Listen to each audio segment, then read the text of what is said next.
अस्सलामुअलैकुम नाज़रीन, आप देख रहे हैं सियासत टीवी और आलमी खबरनामा में आप सभी का इस्तकबाल है। मैं हूं नाज़िमा। सबसे पहले नजर डालते हैं हेडलाइंस पर। लगातार दूसरे दिन भी मुल्क में शेयर मार्केट का हुआ बुरा हाल। 24 घंटों में वजीर आजम मोदी की दूसरी अपील का असर। अमेरिकी सदर ट्रंप के बीजिंग दौरे से ऐन क़ब्ल बड़ी कार्रवाई। ईरानी तेल चीन को फरोख्त करने वाली 12 कंपनियों पर पाबंदी आयद। अमेरिका और इसराइल की ईरान के खिलाफ जंग। यूएई ने खुफिया तौर पर ईरान पर किए हमले। वॉल स्ट्रीट जर्नल का दावा। ओपेक की तेल की पैदावार 26 साल की कमतरीन सतह पर आ गई। आबना हुर्मुज की बंदिश के बायस कमी रिकॉर्ड। बल्दियाती इलेक्शन में शिकस्त। नायब वजीर आजम समेत अहम काबीनी अरकान का बरतानवी वजीर आजम से इस्तीफे का मुतालबा। और अगर ईरान अमेरिका जंग नहीं रुकी तो क्या होगा? फारूक अब्दुल्ला का मोदी हुकूमत से सवाल। कहा, मईशत तबाही की तरफ हुकूमत की हिकमत अमली पर उठाए सवाल। हेडलाइंस आपने देखी, अब पेश है खबरों की तफसील। पीर के रोज शेयर बाजार में भारी गिरावट के बाद आज मुल्क में दूसरे कारोबारी दिन भी दोनों अहम इंडेक्स औंधे मुंह गिर पड़े। यानी कि मुंबई स्टॉक एक्सचेंज का 30 शेयरों पर मुश्तमिल सेंसेक्स 700 से ज्यादा पॉइंट की गिरावट के साथ कारोबार करता दिखाई दिया, जबकि नेशनल स्टॉक एक्सचेंज का निफ्टी इंडेक्स भी 160 से ज्यादा पॉइंट्स फिसल कर ट्रेड कर रहा है। और सबसे ज्यादा गिरावट तो इन्फोसिस, टेक महिंद्रा, टीसीएस समेत दीगर टेक कंपनियों के शेयरों में भी देखी गई। हम आपको बता दें कि मशीक उस्ता में कशीदगी के दरमियान वजीर आजम नरेंद्र मोदी की जानिब से सोना ना खरीदने, ईंधन का महदूद इस्तेमाल करने की अपील के बाद मुसलसल शेयर बाजार में खौफ का माहौल देखने को मिल रहा है। पीएम मोदी ने 24 घंटों के अंदर अपनी इस अपील को दोबारा दोहराया, जिसने मार्केट के साथ साथ आवाम पर भी मनफी असर डाला है। आवाम अब परेशान है कि आखिर इस महंगाई पर हम कैसे काबू पा सकते हैं। देते हैं। विदेश में जाके वैकेशन कर रहे हैं। गर्मी की छुट्टियां आ रही हैं। आजकल विदेश घूमने, वहां पर डेस्टिनेशन वेडिंग, ये मैं यहां से बहुत से लोग हैं, अब मुझे निमंत्रण नहीं भेजते हैं, पहले भेजते थे क्योंकि विदेश में ही शादी करते थे, अब बंद कर रहे हैं। ये विदेश में वेडिंग, इनका फैशन खूब बढ़ रहा है। और लेकिन इस पर भी बहुत विदेशी मुद्रा खर्च होती है। साथियों, आप सोचिए, क्या भारत में ऐसी जगह नहीं है जो हम अपनी वैकेशन वहां मनाएं, हमारे बच्चों को हमारा इतिहास पढ़ाएं, हम अपने स्थानों पर गर्व करें? और जरूरी है कि भारत में ही अपनी वैकेशन मनाएं। और वेडिंग के लिए भी मैं नहीं मानता हूं कि भारत से अधिक कोई अच्छी पवित्र जगह हो सकती है हमारे लिए।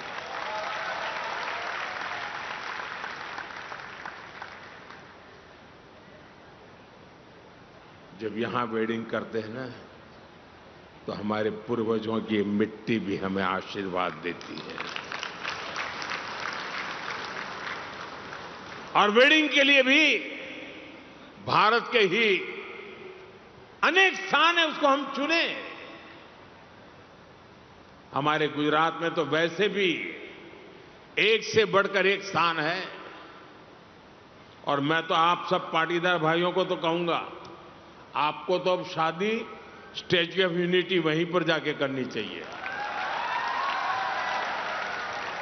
आपकी हर शादी में सरदार साहब खुद आशीर्वाद देने के लिए मौजूद रहेंगे। और वहीं पर आपने, जैसे हरिद्वार ऋषिकेश में आप शांति के लिए जगह बना रहे हैं ना, वैसे ही आप स्टैच्यू ऑफ यूनिटी में शादी के लिए जगह बना दीजिए। मैं पंकज भाई को कहूंगा उसके लिए भी कुछ करें।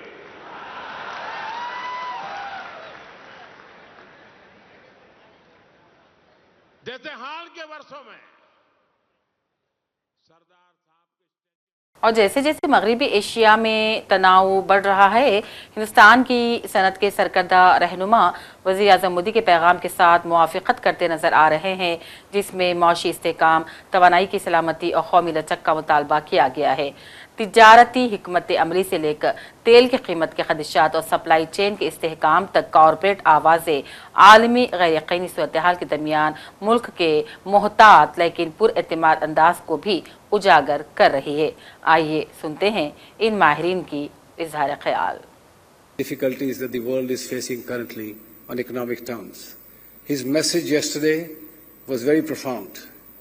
I think we in the industry need to play our role. We need to play our part. We have employment of millions of people. We can take his message forward in a very deep and meaningful way. We need to get away from this obsession of import of gold.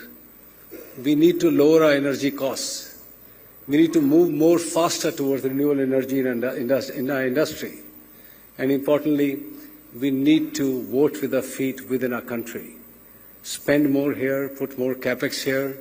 My own company, Airtel, in 24-25 spent about 31,000 crores in capex, and if I include a subsidy in towers, there is another 7,000 crores. 26 which will be आज के दिन पूरा अपना fossil fuel import करती है। ये इससे हमारा बहुत सारा फॉरेन एक्सचेंज बाहर जा रहा है, हमारी डिपेंडेंस बहुत बढ़ रही है। तो उसको जितना हम कम कर सकते हैं फॉसिल फ्यूल इंपोर्ट को उतना कम करना चाहिए। एक तो है कि बचाव करो, जितना बचा सकते हैं हम एनर्जी उतना करना चाहिए, उनको इम्पोर्टेंट एरियाज में डालना चाहिए। दूसरा है कि जितने जल्दी हम अपने एनर्जी सिस्टम को चेंज कर सकते हैं फॉसिल फ्यूल इंपोर्ट्स के ऊपर डिपेंडेंस से towards renewable energy which is made in India, I think the better it is. So इसलिए जो प्राइम मिनिस्टर का कॉल है, आई थिंक बहुत उचित कॉल है, बहुत सही कॉल है। जितनी जल्दी हम चेंज कर सकते हैं अपने पूरे एनर्जी सिस्टम, उनको उतनी जल्दी चलना चाहिए। I would just say that the times are tough, and we as the citizens of this country need to take our responsibility very seriously. We can't control what is happening geopolitically, but what we can control is how we adopt new technologies, how we adopt all these opportunities which are there to ensure that we don't spend, we don't waste, but we contribute to the national cause. I think it's as always, the Prime Minister guides the country with his vision, and I think it's always a very forward-looking message that he has given. And it is not only for these tough times, but also in the future. The adoption of futuristic technology will always benefit as India grows, and India can be a great example to the world on how we can, even in a tough time, use all these technologies and still grow, still prosper. Because in spite of everything, India still continues to be the fastest growing economy in the world, and that journey towards Viksit Bharat will continue. I believe everyone has to do their bit, industry, individuals, whatever we can do, because government alone cannot do something like this. You know, if you think back to COVID times, everybody stepped up, right? Similarly, we have to do that. Having said that, probably, we should be, looking at work from home, etc., in a partial way, not fully, maybe one day or something like that. Not all the people together, because we have all gone back to offices. आलमी सतह पर बढ़ती जोग्राफियाई सियासी कशीदगी और तवानाई supply के हवाले से बढ़ते खदशात के दरमियान मरकजी हुकूमत ने तेल और गैस सेक्टर में बड़ी पॉलिसी तब्दीली की है। हुकूमत ने खाम तेल और कुदरती गैस और केसिंग हेड कंडेंस्ड के लिए रॉयल्टी शरह और इनके हिसाब के तरीक़ेकार को माकूल बनाने का फैसला किया है। पेट्रोलियम और कुदरती गैस के मरकजी वज़ीर हरदीप सिंह पुरी ने सोशल मीडिया पोस्ट के जरिए इस फैसले की मालूमात दी और दावा किया कि ये कदम मुल्क के अब स्टील सेक्टर के नए दौर की शुरुआत करेगा। इनके मुताबिक इससे तवील वक्त से जारी पॉलिसी साथ तजादात खत्म होंगे, नए गैस के शोबे में सरमाकारी को भी फरोग मिलेगा। कांग्रेस ने वज़ीर आज़म नरेंद्र मोदी के बयान पर अपने रद्द-ए-अमल का इजहार किया और हुकूमत की मौशी तैयारियों और पॉलिसियों पर शदीद सवाल उठाए। ऑल इंडिया कांग्रेस कमेटी के मीडिया और पब्लिसिटी शोबे के चेयरमैन पवन खेड़ा ने कहा कि इंतखाबात खत्म होते ही वज़ीर आज़म मोदी ने अवाम से कुर्बानी मांगनी शुरू कर दी, मगर हुकूमत अपनी जिम्मेदारियों पर क्यों खामोश है। पवन खेड़ा ने कहा, अगर हालात इतने ही संगीन थे तो हुकूमत ने पहले से ही मुनासिब मनसूबाबंदी क्यों नहीं की। अमेरिका ने ईरान से वाबस्ता 12 लोगों और कंपनियों पर नई पाबंदियां लगा दी। इन पर इल्जाम है कि ये कंपनियां ईरानी तेल को चीन तक पहुंचा रही थी। अमेरिका ने कहा, ईरान तेल की फरोख्त से हासिल होने वाले पैसे का इस्तेमाल हथियार और जौहरी प्रोग्रामों में कर रहा है। सदर अमेरिका ट्रंप के चीन दौरे से पहले इस कार्रवाई को बड़ा सिफारती दबाव भी माना जा रहा है। अमेरिका ने कहा, ये लोग और कंपनियां ईरानी तेल को चीन तक पहुंचाने और बेचने में मदद कर रहे थे और ये कदम ऐसे वक्त उठाया गया है जबकि अमेरिकी सदर ट्रंप यानी कि कल 13 मई से चीन दौरे पर बीजिंग पहुंचने वाले हैं और वहां उनकी मुलाकात चीन के सदर शी जिनपिंग से होगी और अमेरिका और चीन के ताल्लुकात में बेहतरी की भी उम्मीद है। इसके अलावा कई अहम तिजारती मुआहदात की भी तवक्को है। अमेरिकी जरीदे वॉल स्ट्रीट जर्नल ने दावा किया है कि यूएई ने अमेरिका और इसराइल के ईरान के खिलाफ जारी जंग के दौरान खुफिया तौर पर ईरान पर मुतअद्दिद हमले किए थे। यूएई ने जंग के दौरान ईरान के लावान जजीरे पर वाक़ ऑयल रिफाइनरी को भी निशाना बनाया था, जिसके नतीजे में शदीद आग भड़क उठी थी और रिफाइनरी आरजी तौर पर बंद कर दी गई थी। रिपोर्ट में बताया जा रहा है कि हमला अप्रैल के अवाइल में उस वक्त किया गया जब अमेरिकी सदर ट्रंप ईरान के साथ जंगबंदी का ऐलान करने वाले थे। अखबार के मुताबिक अमेरिका ने खामोशी से जंग में यूएई की शमूलियत का खैर मकदम भी किया था। ईंधन बरामद करने वाले ममालिक की तंजीम यानी कि ओपेक की तेल की पैदावार 26 साल की कमतरीन सतह पर पहुंच गई है और तेल की पैदावार अप्रैल में 2 करोड़ बैरल यौमिया से कम होकर 8,30,000 बैरल हो गई है। आबना हुर्मुज़ की बंदिश के बायस कुवैत की तेल की पैदावार में सबसे ज्यादा कमी दर्ज की गई है। कुवैत ने माह अप्रैल में 0 खाम तेल बरामद किया। इसके अलावा सऊदी अरब और इराक की तेल की पैदावार में भी नुमायां कमी देखी गई। तवानाई के बुनियादी ढांचे पर हमलों के बाद सऊदी अरब की तेल की पैदावार 70 लाख बैरल यौमिया तक गिर गई है। यूएई वाहिद खलीजी मुल्क है जिसकी तेल की पैदावार अप्रैल में बढ़ी। इसके अलावा वेनेजुएला और लीबिया की भी अप्रैल में तेल की पैदावार बढ़ती रही। बरतानिया के नायब वज़ीर आज़म डेविड लेमी और वज़ीर दाखिला शबाना महमूद समेत अहम काबीनी अराकीन ने वज़ीर आज़म सर केर स्टारमर से इस्तीफ़ा का मुतालबा किया। बलदियाती इलेक्शन में लेबर पार्टी के बदतरीन नताइज पर वज़ीर आज़म बरतानिया केर स्टारमर से इस्तीफ़े का मुतालबा जोर पकड़ता जा रहा है। बरतानवी मीडिया के मुताबिक वज़ीर दाखिला शबाना महमूद समेत कई अहम अराकीन ने वज़ीर आज़म पर जोर दिया कि वो ओहदा छोड़ने की टाइम लाइन बता दें। नेशनल कॉन्फ्रेंस के सरबराह फारूक अब्दुल्ला ने वज़ीर आज़म नरेंद्र मोदी की अपील पर रद्दअमल दिया और कहा, गैस और पेट्रोल का बहरान है, हम सिर्फ तबाही की तरफ जा रहे हैं और बहुत मुश्किल वक्त का सामना है। उन्होंने कहा, हमें सोचना होगा कि इसे निकलने का रास्ता क्या तलाश करना होगा। हम ऑनलाइन काम नहीं कर सकते। हमारे मुल्क की मईशत तबाही की तरफ जा रही है। अगर अमेरिका और ईरान के दरमियान जंग नहीं रुकी तो कौन जानता है कि मुस्तकबिल में क्या होगा।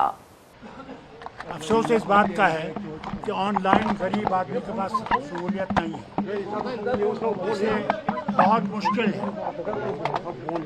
तालीम ज़रूरी है, इसके लिए सोचना पड़ेगा, रास्ता निकालना पड़ेगा क्योंकि ऑनलाइन यहाँ गरीब लोगों के पास नहीं है, इसलिए यह नहीं हो सकता। ऑनलाइन नहीं चल सकता। आपको लगता है इकॉनमी खत्म हो रही है? बिल्कुल ख़त्म है, इसमें कोई शक नहीं है। अगर ये क्राइसिस बंद नहीं हुआ, ईरान और अमेरिका का लड़ाई बंद नहीं हुई तो अल्लाह ही जाने हमारी हालत क्या हो। और फरमाइए। डॉक्टर साहब, जम्मू कश्मीर में अब शराब को लेकर काफी बहस शुरू हो गई है, तो आप इस चीज को कैसे देखते हैं? देखिए, मैं शराब नहीं पीता। जो शराब पीते हैं वो तो पिएंगे, जहाँ नहीं मिलेगी तो बाहर से ले आएंगे, तो उसमें क्या करेंगे। और जो शोर उठा रहे हैं उनसे पूछिए कि शराब पीने वाला कौन है, उनसे पूछिए। मुझे याद है जब मेरे वालिद ये इलेक्शन 77 में जीता था, उसके बाद मोरारजी देसाई आए थे, प्राइम मिनिस्टर थे, बड़े शराब के खिलाफ थे। मैंने मेरे वालिद से कहा शराब बंद कर दो। मेरे वालिद ने कहा मैं पीता नहीं, मगर अगर आप हमें इसका रेवेन्यू देंगे जो हम कमाते हैं तो हम शराब बंद कर देंगे। कुछ नहीं। आज भी अगर इंडियन गवर्नमेंट मदद करेगी, जो रेवेन्यू आता है उसको बंद करेगी। मुझे यकीन है हुकूमत 2 मिनट में शराब बंद कर देगी। हमने शराब की दुकानें नहीं खोली, जिनने खोली उस वक्त क्यों उन्होंने शोर किया? मैं इनसे पूछता हूँ, बताइए उस वक्त क्यों नहीं शोर किया कि जबकि दुकानें खुल रही थी, हर गांव में खुल रही थी? क्योंकि इनके पास कुछ है नहीं, नुक्तेचीनी करने के लिए तैयार बैठे हुए हैं। इनका हिलाने वाला कहीं और है। हस्पानवी फुटबॉल स्टार लेमीन यामाल ने बार्सिलोना की लालिगा टाइटल जीत की खुशी में जश्न के दौरान फ़लस्तीन के साथ इज़हार यकजहती करके फुटबॉल शायकीन की तारीफें समेट ली हैं। सोशल मीडिया पर बड़े पैमाने पर शेयर होने वाली मुतअद्दिद वीडियोज़ में 18 साल नौजवान खिलाड़ी को एक खुली बस के ऊपर से फ़लस्तीनी झंडा लहराते हुए दिखाया गया, जबकि मद्दाहों का पुरजोश हुजूम उन्हें दाद दे रहा था। हस्पानवी शहर में निकाली गई इस चैंपियन परेड के दौरान अपने हीरोज़ का इस्तकबाल करने के लिए 10,000 लोग बार्सिलोना की सड़कों पर उमड़ पड़े थे। आखिर में टाइम्स पर डालते हैं एक और नजर।